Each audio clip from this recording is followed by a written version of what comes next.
ഞങ്ങൾ സന്തതികളെ കാണും. We will see offspring. നമ്മുടെ സന്തതികളും സന്താനങ്ങളും തമ്മിൽ വ്യത്യാസമുണ്ട്. സന്തതികളെന്ന് പറയുമ്പം വാഗ്ദത്തപുത്രന്മാരെയാണ് സന്തതികളെന്ന് പറയുന്നത്. വാഗ്ദത്തപുത്രൻ എന്ന് പറയുമ്പോൾ അബ്രഹാമിൻ്റെ സന്തതിയായിട്ട് ഇസഹാക്കിനെ സന്തതിയായിട്ടാണ് കാണുന്നത്. എന്നാൽ ഇസ്മയേൽ സന്താനമാണ്. അബ്രഹാമിന് സാറായിൽ കൂടെ അല്ലാതെ കത്തൂർ അങ്ങനെയുള്ളവരിൽ കൂടെ ഉണ്ടായ മക്കൾക്ക് സന്താനം. അബ്രഹാം അവർക്കെല്ലാം സാധനങ്ങൾ കൊടുത്ത് വിട്ടു. എന്നാൽ അബ്രഹാമിൻ്റെ വാഗ്ദത്തപുത്രനാകുന്ന ഇസഹാക്കിന് ആത്മാവിൻ്റെ അനുഗ്രഹമാണ് കൊടുക്കുന്നത്. പരിശുദ്ധാത്മാവ് ഈ ആത്മീക പരമുള്ളവർക്ക് ജഡീക പരമുള്ളവരെക്കാട്ടി വലിയ വ്യത്യാസമുണ്ട്. എന്നാൽ സന്തതികൾക്കുള്ള പ്രത്യേകത ഇസഹാക്കിന് ആത്മാവിനെ കൊടുക്കുക തന്നെയല്ല, ബാക്കി ലോകത്തിൽ അബ്രഹാമിന് 12-ാം അധ്യായത്തിൽ ഉൽപ്പത്തി 12 കൊടുത്ത സകല അനുഗ്രഹങ്ങൾ കൂടെ കൊടുത്തു. അപ്പം ആത്മീക അനുഗ്രഹങ്ങളും ഈ ലോകത്തിൽ ദൈവം വാഗ്ദാനം ചെയ്തിരിക്കുന്ന അഡീഷണലായിട്ടുള്ള അനുഗ്രഹങ്ങളും അബ്രഹാമിൻ്റെ സന്തതിയാകുന്ന ഇസഹാക്കിന് കിട്ടി. നമ്മൾ വിശ്വാസികളായി മാറുമ്പോൾ നമ്മുടെ മക്കൾ സന്തതികളാണ്. എപ്പോഴാണ് സന്തതികളാകുന്നത്? വ്യക്തമായിട്ടും പറയുന്നുണ്ട് യോഹന്നാൻ്റെ സുവിശേഷത്തിലെ 1:12 അവനെ കൈക്കൊണ്ട് അവൻ്റെ നാമത്തിൽ വിശ്വസിക്കുന്ന ഏവനും ദൈവ മക്കൾ ആകുവാൻ അവൻ അധികാരം തന്നിരിക്കുന്നു. It's a right. നമുക്കൊരു അധികാരമാണ്. അവനെ കൈക്കൊണ്ട് അവൻ്റെ നാമത്തിൽ വിശ്വസിക്കുന്ന ഏവനും അവൻ്റെ ദൈവ മക്കളാകുവാൻ. അപ്പോൾ സന്തതി എന്ന് പറയുന്നത് അബ്രഹാമിന് ഇസഹാക്കിനെ കൊടുത്ത വചനാടിസ്ഥാനത്തിൽ ഉണ്ടാകുകയാണ്. വചനം പറഞ്ഞ് ആ ടൈം 1 വർഷം കഴിയുമ്പോഴത്തേക്ക് വരാൻ പറഞ്ഞു. അപ്പോഴത്തേക്ക് ദൈവം ഒരു മകനെ കൊടുക്കുകയാണ്. എന്നാൽ മറിയയിലെ സന്തതി ദാവീദ് പുത്രനായിട്ട് കടന്നു വരുന്നത് പരിശുദ്ധാത്മാവിൻ്റെ ശബ്ദം മൂലം. പരിശുദ്ധാത്മാവ് പറഞ്ഞു, കൃപ ലഭിച്ചവളെ നിനക്ക് വന്ദനം, നിനക്ക് നിൻ്റെ ഉദരഫലം അനുഗ്രഹിക്കപ്പെട്ടത്, നിന്നിലൊരു ശിശു ഉണ്ടാകും, അവന് യേശു എന്ന് പേരിടണം, പാപങ്ങളെ വഹിക്കുന്നവനാകിയാൽ യേശു എന്ന് പേരിടണം. അത് സന്തതിയാണ്. അബ്രഹാമിൻ്റെ ഇസഹാക്കിൻ്റെ യാക്കോബിൻ്റെയും പിന്നെ ദാവീദ് പുത്രനായിട്ട് കടന്നു വന്നിരിക്കുന്ന വംശാവലി നോക്കുമ്പോൾ സന്തതികളെക്കുറിച്ചാണ് മത്തായിയുടെ സുവിശേഷം 1-ാം അധ്യായത്തിൽ എഴുതി വെച്ചിരിക്കുന്നത്. അപ്പോൾ സന്തതികൾക്ക് വലിയ പ്രാധാന്യമുണ്ട്. അവരാണ് ആത്മീയ ഗോളത്തിലെ ദ ജയൻസ്. അതായത് ഈ hall of fame of faith. ഈ ഹോൾ ഓഫ് ഫെയ്ത്ത് എന്ന് പറയുമ്പം ഇബ്രായ ലേഖനം 11-ാം അധ്യായമാണ്. അതിനകത്ത് വിശ്വാസ വീരന്മാരെക്കുറിച്ച് എഴുതിയതെല്ലാം ദൈവത്തിൻ്റെ സന്തതികളാണ്. സന്താനങ്ങൾക്ക് ഇതൊന്നും പ്രശ്നമല്ല. കുറേ സുഖിക്കണം, ജീവിക്കണം, നമ്മൾ തിന്നുക, ജീവിക്കുക, പിന്നെ മരിച്ചു പോകുക, അത്രയേ ഉള്ളൂ. അത് ലോകസുഖങ്ങളെ അവർ ചിന്തിക്കുന്നു. നമുക്ക് വേറൊരു വ്യത്യാസമുണ്ട്. We are in eternity children of living God. അപ്പോൾ എന്താണ് നമ്മുടെ സുവിശേഷം എന്നൊരു ചോദ്യം ഇവിടെ വരുന്നുണ്ട്. സുവിശേഷം എന്താണെന്നുള്ളത് 2 തിമോത്തി 2:8 വാക്യത്തിൽ പറയുന്നത്, ദാവീദിൻ്റെ സന്തതിയായി ജനിച്ച് മരിച്ചിട്ട് ഉയർത്തെഴുന്നേറ്റിരിക്കുന്ന യേശു ക്രിസ്തുവിനെ ഓർത്തുകൊള്ളുക, അതാകുന്നു എൻ്റെ സുവിശേഷം. ദാവീദിൻ്റെ സന്തതിയായിട്ട് സന്താന സന്തതിയുടെ വ്യത്യാസം ഇവിടെ സന്തതിയാണ്. ദാവീദിൻ്റെ വാഗ്ദത്തപുത്രനായിട്ട് യേശു ക്രിസ്തു വന്ന് അവൻ ജനിച്ചു, മരിച്ചു, ഉയർത്തെഴുന്നേറ്റു. ആ യേശു ക്രിസ്തുവിനെ കുറിച്ച് പറയുന്നതാണ് സുവിശേഷമെന്ന്. വ്യക്തമായിട്ടും പറയുന്നില്ലേ സുവിശേഷം എന്താണെന്ന്? നമ്മൾ വേദപുസ്തകത്തിൽ ക്ലിയറായിട്ടെല്ലാം എഴുതി വെച്ചിട്ടുണ്ട്. ആത്മാവിൻ്റെ കണ്ണ് തുറക്കുക. നമ്മൾ പ്രാർത്ഥിക്കണം ദിനം പ്രതി. രാവിലെ എൻ്റെ ദൈവമേ എൻ്റെ കണ്ണുകളെ തുറക്കണമേ.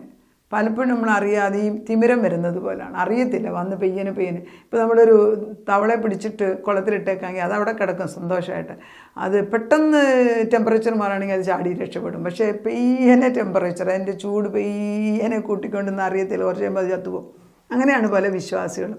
അതിൽ നിന്നൊരു മാറ്റം വരണമെന്ന്. അതാണ് എൻ്റെ ജോലി. ഞാൻ പറയുന്നത് എഴുന്നേറ്റ് പ്രകാശിക്കുക.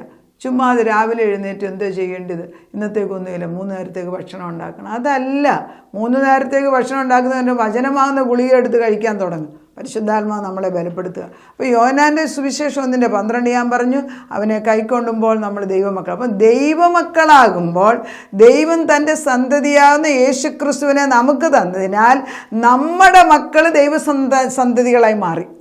കാരണം നമ്മൾ ക്രിസ്തുവിനെ സ്വീകരിക്കുമ്പോൾ ഒരുവൻ ക്രിസ്തുവിലായാൽ അത് ഈ യോഹന്നാന്റെ സുവിശേഷത്തിൽ പറയുന്നുണ്ട്, രക്തത്താലുമല്ല മനുഷ്യൻ്റെ ശക്തിയാലും അല്ല ഈ മകൻ ഉണ്ടാകുന്നത്, നമ്മുടെ മക്കളുണ്ടാകുന്നത്. യോഹന്നാന്റെ സുവിശേഷം അത് വായിക്കാം. ദൈവത്തിന് പ്രഥമമായിട്ടുള്ള കാര്യം നിത്യജീവൻ്റെ അർഹിക്കുന്ന മക്കളെ ഉണ്ടാക്കിയെടുക്കുക. ബാക്കിയെല്ലാം സെക്കൻഡറിയാണ് സുവിശേഷം. അതുകൊണ്ടാണ് ഏതെങ്കിലും ഒരാൾ സുവിശേഷം പറയുന്നെങ്കിൽ രക്ഷയുടെ സുവിശേഷമാണ്. രക്ഷ എന്തുവാ? ക്രിസ്തുവിൽ നീ രക്ഷിക്കപ്പെടണം, അല്ലെങ്കിൽ നിത്യമായ മരണത്തിലേക്ക് പോവുകയാണ്. കർത്താവ് പറയുന്നത് എങ്ങനെയാണ്? ദൈവം തമ്പുരാൻ യോഹന്നാന്റെ സുവിശേഷത്തിൽ 1:13, അവൻ രക്തത്തിൽ നിന്നല്ല, ജഡത്തിൻ്റെ ഇഷ്ടത്താലല്ല, പുരുഷൻ്റെ ഇഷ്ടത്താലുമല്ല, ദൈവത്തിൽ നിന്നത്രേ ജനിച്ചത്, വചനം ജഡമായി തീർന്ന് കൃപയും സത്യവും നിറഞ്ഞനായി നമ്മുടെ ഇടയിൽ പാർത്തു. നമ്മൾ എങ്ങനെയാണ് ഉണ്ടാകുന്നത്? വിശ്വാസത്താൽ. ദൈവത്തിൽ നിന്ന് ജനിക്കുന്നവൻ വീണ്ടും ജനിച്ചവനാണ്. യോഹന്നാന്റെ 3-ാം അധ്യായത്തിൽ യേശുക്രിസ്തു പറയുന്നുണ്ട് നിക്കോദിമസിനോട്, വീണ്ടും ജനിക്കണം, സ്വർഗരാജ്യം നിനക്ക് ലഭിക്കണമെങ്കിൽ നീ വീണ്ടും ജനിക്കണം. വീണ്ടും ജനനം എന്ന് പറഞ്ഞാൽ എന്തുവാ? നിക്കോദിമോസ് ചോദിക്കുന്നുണ്ട്, ഈ പ്രായത്തിൽ, വയസ്സ് പ്രായത്തിൽ ഞാൻ എങ്ങനെ അമ്മയുടെ ഉദരത്തിൽ തിരിച്ചുപോയി? ഒരു ജഡികമായ നാച്ചുറലായ ഒരു ക്വസ്റ്റ്യനാണ് ചോദിക്കുന്നത്. എങ്ങനെയുണ്ടാകും? അർത്ഥം പറയുന്നു, നിനക്കിത് മനസ്സിലാക്കണമെങ്കിൽ ആത്മാവ് വരണം. കാറ്റ് എങ്ങോട്ട് അടിക്കുന്നു, കാറ്റ് എങ്ങോട്ട് പോകുന്നേ അറിയുന്നില്ല, പക്ഷേ കാറ്റ് ദേഹത്തടിക്കുമ്പോൾ നമുക്കറിയാം. അതുപോലെ അനുഭവിച്ചറിയുന്നവർക്കറിയാം.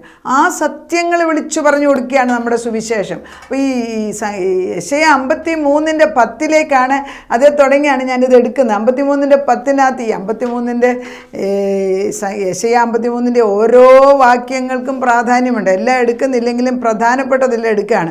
10 ഇങ്ങനെയാണ് വായിക്കുന്നത്, എന്നാൽ അവനെ തകർത്ത് കളയാൻ യഹോവയ്ക്ക് ഇഷ്ടം തോന്നി. അവനെ മീൻസ് യേശുവാണ്. പിതാവാം ദൈവത്തിന് ക്രിസ്തുവിനെ തകർത്ത് കളയാൻ യഹോവയ്ക്ക് ഇഷ്ടം തോന്നി.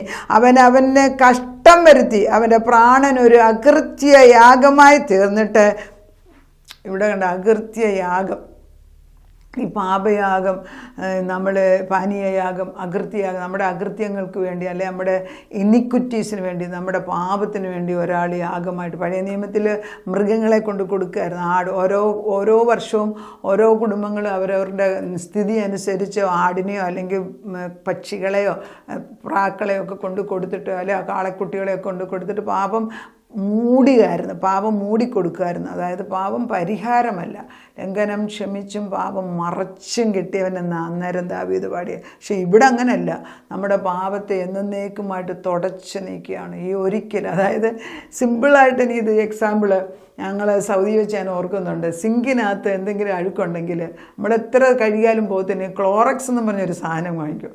അത് അവിടെ ഒഴിച്ച് അവർ പറയും അല്പം നേരം അത് ഇട്ടേക്കാൻ പറയും.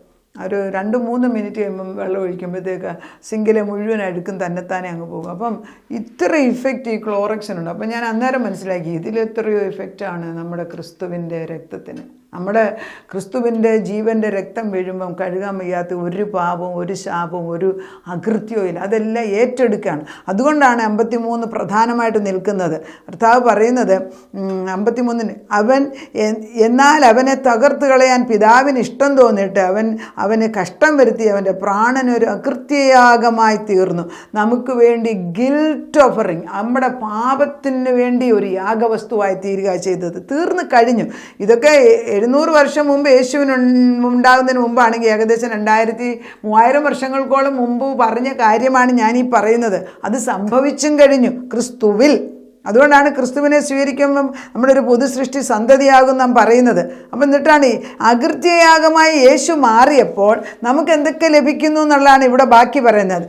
അങ്ങനെ അവൻ്റെ പ്രാണൻ ഒരു അകൃത്യയാഗമായി തീർന്നിട്ട് അവൻ സന്താനമല്ല സന്തതി, വാഗ്ദത്തപുത്രൻ, സന്തതിയെ കാണുകയും ദീർഘായുസ് പ്രാപിക്കുകയും യഹോവയുടെ ഇഷ്ടം അവൻ്റെ കയ്യാൽ സാധിക്കുകയും ചെയ്തു. 3 കാര്യങ്ങൾ. 1, അവൻ സന്തതിയെ, പിതാവാം ദൈവം പുത്രനിൽ കൂടെ നമ്മുടെ ഇനിക്വിറ്റീസും നമ്മുടെ പാപവും അവൻ വഹിക്കുന്ന ആ സമയത്തേക്ക് മാത്രമേ പിതാവും പുത്രനുമായിട്ടുള്ള ബന്ധം മാറിയുള്ളൂ. അന്നേരമാണ് യേശു ക്രിസ്തു ക്രൂശിൽ കിടന്നുകൊണ്ട് ചോദിക്കുന്നുണ്ട്, എലി എലി ലമാ സബക്താനി, പിതാവേ പിതാവേ നീ എന്നെ കൈവിട്ടതെന്തെന്ന്. ബിക്കോസ് ദറ്റ് സെപ്പറേഷൻ, പാപം വരുമ്പോൾ പിതാവുമായിട്ട് ചേരാനൊക്കത്തില്ല. That separation is terribly painful.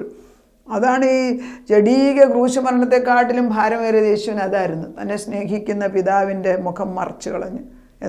എന്നാൽ ആ പാപം ഏറ്റെടുത്ത് കഴിഞ്ഞപ്പോൾ തൻ്റെ രക്തവും കൊണ്ട് പിന്നെ അതിവിശുദ്ധ സ്ഥലത്ത് ഹോളി ഓഫ് ഹോളീസിൽ ചെന്ന് കഴിഞ്ഞ് ആ രക്തം അവിടെ വീണ് കഴിഞ്ഞപ്പോൾ അവിടെ ഒരു വിടുതൽ നമുക്ക് നടക്കുകയാണ്. അങ്ങനെയാണ് തൻ്റെ പുത്രനെ തിരിച്ചു കിട്ടി, പിതാവിന് സ്വന്തം പുത്രനെ തിരിച്ചു കിട്ടി. ആ ക്രിസ്തുവിൽ കൂടെ നമ്മളും ദൈവത്തിൻ്റെ പിതാവാം ദൈവത്തിൻ്റെ സന്തതികളായി, 1 സന്തതികളെ കാണുന്നു, 2 ദീർഘായുസ് പ്രാപിക്കുന്നു. ആയുസ്സിന് പരിധിയില്ല. ഇറ്റേണൽ ലൈഫാണ് പിന്നെ നമുക്ക് കിട്ടുന്നത്. ഇതൊക്കെ ഈ ദൈവപുത്രൻ്റെ അകൃത്യയാഗം നമുക്കായിട്ട് ക്രിസ്തുവിൻ്റെ രക്തം വീഴുമ്പോഴുള്ള ഫലമാണ് എഴുതുന്നത്. പിന്നെ 3 പറയുന്നത് യഹോവയുടെ ഇഷ്ടം അവൻ്റെ കയ്യാൽ സാധിച്ചു. ദൈവത്തിൻ്റെ ഇഷ്ടം ചെയ്യുന്നവൻ ആരുണ്ട്? അതാ ദൈവം നോക്കുന്നത്. തൻ്റെ ആത്മാവ് ഇന്നും ഈ ഭൂമിയിൽ മുഴുവൻ ഒത്തിരി കാര്യം ചെയ്തെന്ന് പറയുന്നില്ല. ദൈവ ഇഷ്ടം ചെയ്യാൻ ഞാൻ ആഗ്രഹിക്കുന്നു കർത്താവ്, എന്നെ അതിലേക്ക് നടത്ത്, നമ്മുടെ തലമുറ അതിലേക്ക് വെച്ച് പ്രാർത്ഥിക്കാം നമുക്ക്. അവൻ തൻ്റെ പ്രയത്നഫലം കണ്ട് നമ്മൾ പ്രയത്നിക്കുന്നതിന് ഫലം ഒരിക്കലും നമുക്ക് കിട്ടത്തില്ല. നോക്കിക്കൊണ്ടോ, നമ്മൾ ഒരു കൊല നട്ട് കഴിഞ്ഞ് വെച്ചാൽ നാളെ അത് വെട്ടാമെന്ന് പറഞ്ഞുകൊണ്ട് നോക്കി, രാത്രി കാലത്ത് ഒരു കള്ളം വന്നത് വെട്ടിക്കൊണ്ടു. നമ്മൾ പിന്നെ ഈ നല്ല വൃക്ഷങ്ങൾ നട്ടിരിക്കും. അത് പ്രത്യേകിച്ച് നമ്മൾ ഈ ചന്ദനത്തിൻ്റെ വൃക്ഷമൊക്കെ വായിക്കാറില്ലേ? നേരം വെളുക്കുമ്പോൾ അവിടെ ചന്ദനത്തിൻ്റെ വൃക്ഷമില്ല, അത് രാത്രി വന്ന് ആരാണ്ട് മുറിച്ചുകൊണ്ട് പോകും. എന്താ? നമുക്ക് അനുഭവിക്കേണ്ടത് വേറെ ആരാണ്ട്. അതാണ് നിൻ്റെ പ്രയത്നഫലം നിനക്ക് കിട്ടാതെ. നമ്മുടെ മക്കളെ വളർത്തി അവർക്കൊരു ജോലി കിട്ടി നല്ലവണ്ണം പഠിക്കുക, അവർ നമ്മളെ അപ്പനെയും അമ്മയും മറന്നിട്ട് വേറൊരു സമുദായത്തിൽ നിന്ന് വിവാഹം കഴിച്ച് പിന്നെ നമ്മളുമായിട്ടൊരു ബന്ധവുമില്ല. ഇതൊക്കെ ദുഃഖമല്ലേ? ഇതൊക്കെ പരിഹാരം ആർക്ക് തരാൻ സാധിക്കും? ചെയ്യാനൊക്കെ ഒരാൾക്ക് മാത്രമേ ഒക്കത്തുള്ളൂ. നമുക്ക് വേണ്ടി അകൃത്യയാഗമായ യേശു ക്രിസ്തുവിന് നീണ്ട പട്ടികകളാണ് അനുഗ്രഹങ്ങൾ യേശുവിൽ കൂടെ വരുമ്പോൾ. ദീർഘായുസ് പ്രാപിക്കുന്നു, യഹോവയുടെ ഇഷ്ടം അവൻ്റെ കയ്യാൽ സാധിച്ചു, അവൻ്റെ തൻ്റെ പ്രയത്നഫലം കണ്ട് തൃപ്തനാകും. നീതിമാനായ തൻ്റെ ദാസൻ തൻ്റെ പരിജ്ഞാനം കൊണ്ട് പലരെയും നീതീകരിക്കും. നമ്മൾ നീതീകരിക്കപ്പെടും, റൈറ്റ്യസ്നെസ്സാണ്. അവൻ നമ്മുടെ അകൃത്യങ്ങളെ വഹിച്ചു. അതുകൊണ്ട് ദൈവം തൻ്റെ പ്രാണനെ മരണത്തിന് ഒഴുക്കിക്കളഞ്ഞു. അത് തന്നെയാണ് നമ്മുടെയും ജീവിതം. നമ്മൾ ഞാൻ എൻ്റെ സുഖം എൻ്റെ ആവശ്യം എന്ന് പറഞ്ഞുകൊണ്ടിരുന്ന ഒരു കാര്യം വീട്ടിൽ നടത്തില്ല, ചുറ്റുപാട് നടത്തില്ല. Let us be sacrificing ourselves in the name of Jesus. ക്രിസ്തുവിൻ്റെ ആത്മാവിനെ കൊണ്ട് നമുക്ക് നിറയ്ക്കാം. ഏശയ്യ 53 അടുത്ത ദിവസം കൂടെ ബാക്കി പറയാൻ ദൈവത്തിൻ്റെ പരിശുദ്ധാത്മാവ് ഒരു ക്രിയ ചെയ്തുകൊണ്ടിരിക്കുകയാണ്. ദൈവത്തിൻ്റെ ആത്മാവ് നമുക്ക് പ്രാർത്ഥിക്കാം.